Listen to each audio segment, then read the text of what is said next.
அனைவருக்கும் வணக்கம். இன்னைக்கு வெள்ளிக்கிழமை, எல்லாருக்கும் பாசிட்டிவா வந்து டே வந்து ஸ்டார்ட் ஆகியிருக்கணும். ஸோ நீங்க வந்து சிறுவாபுரி முருகன் வந்து பதிகம் வந்து படிக்கிறீங்களா? நிறைய பேர் வந்து சொல்லியிருந்தீங்க வீடு கட்டணும் அப்படின்னு சொல்லிட்டு.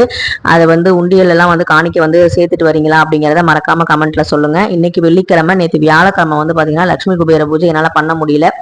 ஏன்னா வந்து திருவிழா கெடா வெட்டு அப்படிங்கறனால நம்ம வந்து அசைவம் சாப்பிட்டு, ஏன்னா சாமிக்காக நம்ம வந்து கெடா வெட்டு எது பண்ணாலுமே நம்ம உள்ள வந்து செய்யறது மகாலட்சுமி பூஜை. அதனால பூஜை அறையில வந்து நான் வரவே இல்லை. அது மட்டும் இல்லாம சாமிக்கும் எனக்கு வந்து ஒரு சண்டை. நீங்க வந்து சாமிக்கு விட்ட சண்டை போட்டிருக்கீங்களா? சண்டை போட்டு பேசாம விளக்கேத்தாம இருந்திருக்கீங்களான்னு கண்டிப்பா மறக்காம கமெண்ட்ல சொல்லுங்க. எனக்கு வந்து ஒரு நாள் ஃபுல்லா கோவமா இருந்தேன்.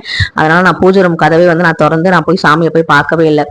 ஆனாலும் வந்து பாத்தீங்கன்னா எனக்கு மனசு வந்து கேட்காது. என்னதான் பிரச்சனை இருந்தாலும், எவ்வளவுதான் வந்து கஷ்டம் வந்தாலும், நம்ம நினைச்சது நடக்கல அப்படிங்கும் போது கோவம் வரும். ஆனா அந்த நேரத்துல நம்ம சாமியை திட்டினாலுமே திரும்ப வந்து நம்ம கால்கள் வந்து எங்க போகுது, கை வந்து எங்க வந்து கும்பிடுது அப்படின்னா சாமி கிட்ட தான் போகுது.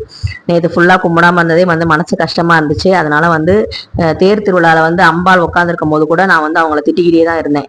அது வந்து எனக்கு கோவம் வேற யார்கிட்ட போய் காமிக்கிறதுன்னு தெரியல. என்னையா இப்படி வந்து சோதிச்ச, என்னையா இப்படி வந்து கஷ்டப்படுத்தின அப்படின்னு சொல்லிட்டு ஒரு கோவம் வந்துச்சு. நல்லா திட்டிட்டேன். ஆனாலும் வந்து பாத்தீங்கன்னா இன்னைக்கு வெள்ளிக்கிழமை காலையில திரும்பவும் வந்து பாத்தீங்கன்னா நம்ம பூஜை ரூம்ல போய் தான் நிக்கிற மாதிரி வந்துச்சு. ஏன்னா வந்து நமக்கு அடிச்சாலும் பிடிச்சாலும் பிள்ளைங்க வந்து அம்மா கிட்ட தான் போவோம் அப்படிங்கிற மாதிரி நம்ம வந்து மனசு வந்து அங்கதான் போகுது. நான் உனக்கு இனிமேல் விளக்கே ஏற்ற மாட்டேன், சாமியே கும்பிட மாட்டேன் அப்படிலாம் திட்டிட்டு இருந்தேன். ஆனா இன்னைக்கு வந்து மனசு வந்து கேட்கல.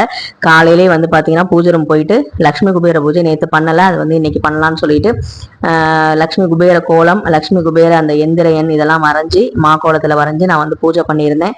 அதனுடைய லாங் வீடியோ இன்னைக்கு வரும், கண்டிப்பா பாருங்க. லட்சுமி குபேர பூஜை செய்யாதவங்களுக்கு லட்சுமி கடாட்சம் வந்து கிடைக்காதா அப்படின்னு வந்து சில பேருக்கு சந்தேகம் இருக்கு இல்லையா? அந்த கேள்விக்கான பதில் வந்து பாத்தீங்கன்னா இன்னைக்கு உங்களுக்கு லாங் வீடியோல கிடைக்கும். கண்டிப்பா மிஸ் பண்ணாம பாருங்க. அதே மாதிரி சாமி கிட்ட வந்து நீங்க கோவப்பட்டிருக்கீங்களா, இது மாதிரி பேசாம இருந்திருக்கீங்களா அப்படிங்கிறதையும் மறக்காம கமெண்ட்ல வந்து சொல்லுங்க. இது வந்து பாத்தீங்கன்னா நம்ம வந்து ரொம்ப வந்து நம்ம எல்லாமே கரெக்டா பண்ணாலுமே நம்மளும் ஒரு சாதாரண மனுஷங்க தான். நம்ம சில விஷயங்கள் வந்து எதிர்பார்க்கும் போது அது நடக்கல அப்படிங்கும் போது நம்மளை அறியாமலே சில கோவம் வரும். அதுவும் இல்லாம நம்ம அது நடக்குதோ நடக்கலையோ அதுக்காக நான் கோவப்பட மாட்டேன். கோவிலுக்கு கிளம்புற நேரத்துல இந்த மாதிரி வந்து ஒரு சங்கடத்தை கொடுத்து நமக்கு வந்து கோவிலுக்கு போக முடியாம போயிடுச்சுங்கிற ஒரு வருத்தம் வந்து இருந்துச்சு.